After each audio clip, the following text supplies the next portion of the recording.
ভিডিওটা যারা দেখছেন, দেখুন আমাদের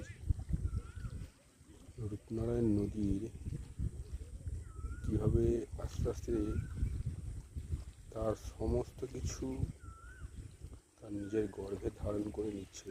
দেখুন, আমি যে স্থানে এখন দাঁড়িয়েছি জায়গাটাও কিন্তু খুবই বিপজ্জনক। যে কোনো মুহূর্তে হাওয়ায় অথবা জলের গতিবেগে ধসে যেতে পারে। দেখুন কীভাবে আমাদের গ্রামের এভাবে আস্তে আস্তে নদী গর্ভে ঢুকে যাচ্ছে। পুরো অংশটা আপনারা দেখলেই বুঝতে পেরে যাবেন।